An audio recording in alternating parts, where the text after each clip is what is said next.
Oi, pessoal! Hoje eu tô aqui pra gente fazer um exercício de empatia com relação àquelas pessoas que têm dificuldade de atenção. Você conhece alguém que tem essa dificuldade de se manter concentrado, que começa a ler um texto e precisa voltar várias vezes pro início porque no meio do texto a pessoa se perde? Ou de repente que quando tá num ambiente com muito estímulo não consegue estudar, não consegue focar? Ou aquela pessoa que acaba sendo um pouco impulsiva e às vezes não consegue parar e pensar antes de agir, ou até mesmo, né, aquela pessoa que é desatenta, que ela demora muito tempo para se arrumar, ela demora muito tempo para fazer tudo e ela precisa fazer uma coisa de cada vez para não se perder. E pode ser que no final da história também, depois de prestar atenção por um longo tempo em alguma coisa, essa pessoa se sinta muito cansada e para ela seja um grande esforço ter que administrar toda a vida. Já parou para pensar nisso? Conhece alguém assim? Provavelmente, essa pessoa apresenta não necessariamente o transtorno em si, né, que é o que a gente chama do TDA ou TDAH, que é a variação com a hiperatividade junto, né? Mas pessoas que têm dificuldade de funções executivas, que seriam essas funções do cérebro que ajudam na parte frontal do cérebro, né, que ajudam a gente a se adaptar ao mundo, essas funções que tornam a gente eficaz na vida, né? Muitas vezes é nisso, né, que as pessoas têm dificuldades quando elas apresentam esses comportamentos que eu acabei de falar. E pode ser que seja por conta de uma disfunção executiva que está associada a algo diferente, né, ou propriamente o TDAH. Então, isso tem muito a ver com a nossa história de vida também. A gente vê que não é só uma questão, o transtorno nunca é de uma causa só, né? A gente pode ver que isso é fruto do ambiente. Muitas vezes as funções executivas podem sim ser treinadas e desenvolvidas, que são essas capacidades que a gente tem para se adaptar melhor à vida, né? Ou compensadas, quando existe uma dificuldade orgânica, uma dificuldade estrutural no cérebro, a gente pode tentar achar maneiras de adaptar melhor essa pessoa ao mundo. Mas o que eu quero dizer com relação a tudo isso é como que acontece, né, isso no cérebro dessas pessoas e com relação a como elas convivem com os outros. Então vamos lá. Em primeiro lugar, o que acontece no cérebro de alguém que tem dificuldade de atenção? Essa pessoa, muitas vezes a gente diz, né, a gente fala do transtorno de déficit de atenção, mas o transtorno, nesse caso, ele está relacionado à dificuldade de controlar a atenção. Não é uma dificuldade de atenção, mas é uma dificuldade de pôr a atenção onde eu desejo que ela esteja, né? E isso tem a ver com funções executivas. Seriam duas, principalmente, né? Que são várias as que nós temos, mas eu vou falar de duas aqui, que seriam as que estão relacionadas a essas dificuldades de atenção. A primeira delas seria a memória operacional. Então, o que é a memória operacional? É esse espaço virtual que eu crio para raciocinar, né? Esse espaço de memória RAM do meu cérebro, onde eu vou pegar informações para trabalhar com a informação e te dar uma resposta. Nesse momento, para falar com vocês nesse vídeo, eu estou pensando em coisas que eu aprendi, no que eu li, no artigo que eu li ontem, no TED que eu assisti essa semana, para falar de tudo isso para vocês, na experiência de vida, correlacionando pessoas que eu conheço, situações que eu já vivenciei e estou trabalhando com todas essas informações para conseguir usar a minha linguagem e dar uma resposta a respeito disso e conseguir falar com vocês. O que acontece com pessoas que têm dificuldade de atenção? Elas têm um espaço de memória RAM que tem um pouquinho menos de capacidade, se a gente for pensar, né? Não sei se dá pra gente pensar em menor capacidade, mas é como se acontecesse de um jeitinho diferente. E o que isso acarreta? Isso é o que faz com que muitas vezes, enquanto elas estão tendo esse espaço para raciocinar, para dar uma resposta, elas acabam se perdendo. Porque isso não acontece com tanta facilidade. Então, ao ler um texto, elas começam a ler a página, de repente, né, elas se perdem com aquele raciocínio e elas precisam saber onde que elas pararam. E isso tudo gera muita insegurança, né? Porque aí é como se fosse difícil manter a linha de raciocínio, porque esse espaço está acontecendo de um jeito um pouco diferente do que o normal, né? Outra coisa que mexe com isso é a capacidade de controle inibitório. O que é o controle inibitório? É essa minha capacidade de filtrar, é a minha peneira, né? Eu não vou prestar atenção nisso agora porque eu tô focado nisso. Eu não vou falar com você agora porque eu tô ouvindo a professora, né?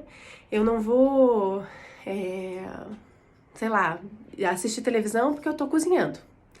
Então, assim, e muitas vezes essas pessoas, elas têm mais dificuldade de começar e terminar as coisas por conta dessa questão de memória operacional que eu acabei de falar e por conta dessa questão da dificuldade desse filtro. Porque se eu não consigo barrar os estímulos que estão vindo de fora, ou barrar os estímulos de dentro, do tipo pensamentos que eu não deveria estar pensando agora, porque eu preciso focar em outra coisa, isso faz com que eu me perca no meio do caminho. E naturalmente, se eu já tenho uma dificuldade desse espaço virtual de raciocínio e ainda não tenho muro para esse espaço de raciocínio, qualquer coisa vai atrapalhar ele. E aí eu vou me perder. E aí eu não lembro de onde que começa. Eu tenho dificuldade de retomar aquilo, da onde que eu tava. E muitas vezes isso tudo vai dando muita insegurança.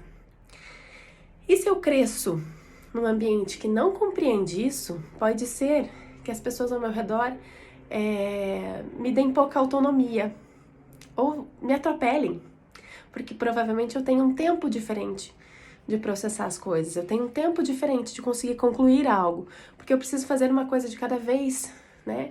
Dicas para pessoas que têm dificuldade de atenção é dividir as coisas em pequenas metas, porque se eu sinto que eu dei conta daquilo, eu vou me sentir feliz.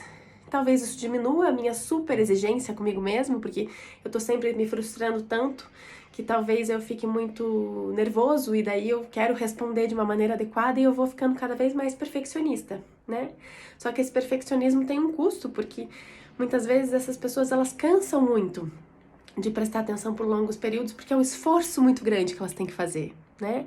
Então é comum depois de uma aula, né, essa pessoa tá exausta, precisa dormir, porque ela fez um super esforço para se manter ali, do jeitinho que tinha que ser, né? E muitas vezes até um super esforço, se tem uma hiperatividade associada, um super esforço para conter impulsos de não levantar da cadeira e fazer outra coisa, não me mexer. Então, são aquelas pessoas que precisam dar um intervalinho, né? Na escola, muitas vezes, é aquela pessoa que precisa tomar uma aguinha, movimentar o corpo e voltar. Porque isso vai organizar todos os sentidos dessa pessoa. E vai fazer com que ela fique mais calma e disponível para ficar mais meia hora sentada esperando e processando tudo aquilo. São as pessoas que no meio da reunião de trabalho, se for aquelas reuniões que duram 3 horas, elas precisam ficar em pé por um pouquinho, né? Precisam ter uma dinâmica um pouquinho diferente. Porque senão fica muito cansativo, né? É demais, é um esforço sobre-humano o que precisa ser feito ali. Então, assim, o que isso nas relações pode gerar? Os outros, às vezes, para acelerar o processo, né? Quando crianças, essas pessoas acabam percebendo que os outros fazem as coisas por eles. E quanto mais o outro faz por eles, menos eles treinam as funções executivas que eles precisam treinar, de tomada de decisão, planejamento, organização, né? E com isso, eles deixam de estimular o que eles precisam. Então é muito comum a gente ver queixas nas famílias, ou às vezes até nos casamentos, do tipo, a pessoa me atropela, a pessoa não deixa eu processar, eu pensar na minha resposta, né? Quando eu vejo, a pessoa já fez por mim, e puxa, deixa, eu sou capaz, eu tenho condição de fazer, me deixa, né? Então, talvez o que essas pessoas querem dizer muitas vezes para nós é: acredita em mim, acredita na minha capacidade, eu posso ter uma dificuldade, mas eu sei, eu sou inteligente, eu consigo dar conta disso também, né? Eu só preciso de um ambiente propício para isso. Muitas vezes um ambiente mais controlado, com menos estímulos, para que isso não seja tão esforçado, né? Não seja um esforço tão grande. Para mim, ter que me manter concentrado ali, se tiver menos estímulo, fica mais fácil, né? Então, às vezes até menos estímulo sensorial mesmo, uma cadeira que acolha melhor essa pessoa, menos barulho, menos sons, menos tudo, né? Porque aí fica um pouco mais fácil, porque aí eu não caio na tentação de ir fazer algo prazeroso ali. Porque o que acontece? Essas pessoas, elas são tão frustradas, às vezes, com as coisas que elas não conseguem fazer, que tem a ver com obrigações, que elas vão se esquivando dessas obrigações. porque elas não querem passar por situações constrangedoras, e daí elas ficam muito dedicadas em coisas que são motivadoras.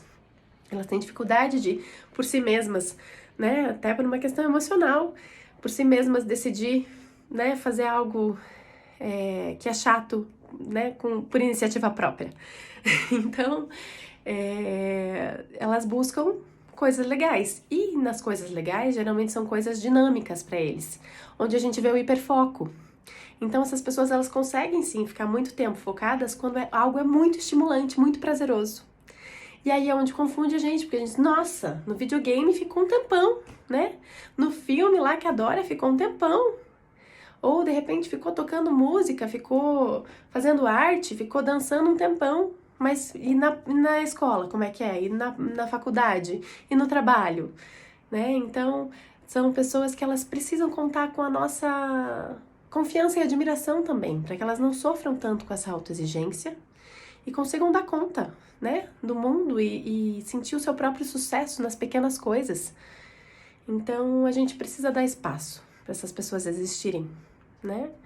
Porque senão elas acabam ficando com uma autoestima super baixa, achando que elas não são capazes de fazer nada e que o mundo as atropela e que realmente elas não têm nada de bom para oferecer, o que não é verdade, né? Outra coisa que a gente vê muito comum no adulto são as pessoas que elas acabam naturalmente, principalmente quando tem a inteligência associada aí, uma alta inteligência ou simplesmente por perceberem, né, essa dinâmica da vida, elas acabam super desenvolvendo outros tipos de funções executivas, como planejamento, organização, seleção de prioridades. São aquelas pessoas que têm tudo arrumadinho, né? As tabelas, os aplicativos, elas fazem o que a gente faz na reabilitação cognitiva, elas fazem sozinhas muitas vezes, porque elas descobriram as estratégias que deram certo para que elas não se frustrem. Então elas têm uma rigidez, né, com relação ao dia que tem que pagar as contas, porque elas precisam saber que tá tudo pago para conseguir lembrar de tudo, né? Anota tudo que vai acontecer, anota tudo numa agenda virtual, coloca lá aqueles to-do list, né, aqueles aplicativos onde tem tudo certinho, o que eu vou fazer hoje, o que eu vou fazer amanhã, o que é pra semana que vem, porque com isso elas têm estratégias compensatórias. Ou, né, outra coisa que a gente vê é que são pessoas que muitas vezes fogem do acadêmico e são super bem-sucedidas em coisas práticas, porque na prática eu consigo me entreter com mais facilidade, eu consigo dar conta, né, na relação com o outro, tem todo um fator ambiental que faz com que eu consiga ficar mais envolvido e afetivo também, né? Então, às vezes são aquelas pessoas que iam muito mal na escola, mas quando vão buscar buscam um trabalho super interativo, super dinâmico e vão super bem. Então, aí eu reforço a importância da gente entender a dinâmica do nosso cérebro, seja ele do jeito que é, né? E cada um vai ter uma dinâmica, né? Às vezes a pessoa não tem dificuldade de atenção, mas tem dificuldade em outras coisas. E o quanto, às vezes, as nossas dificuldades e facilidades têm a ver com a nossa história de vida e o que a gente fez para sobreviver. Nosso cérebro se formou daquele jeito, não é por acaso. Então, é legal da gente conhecer isso para que a gente possa acolher e melhorar as nossas relações, né? Para que os casais possam entender que, às vezes, o tempo do outro é diferente porque ele tem uma dificuldade nisso, mas ele pode ser muito bom nisso. Então, vamos contar com ele no que ele é bom e talvez ajudar ele no que ele não é tanto. A gente se compensa, a gente se ajuda nas famílias, né? Que os pais possam dar mais autonomia para essas crianças, para esses jovens, adolescentes, para que eles se sintam seguros para ir para o mundo. E com isso tudo a gente vai compensando, né, essas dificuldades para que todo mundo fique melhor, certo? Então, espero ter ajudado. Qualquer dúvida, comentário, por favor, coloca aí pra gente conversar também. Um beijo e até!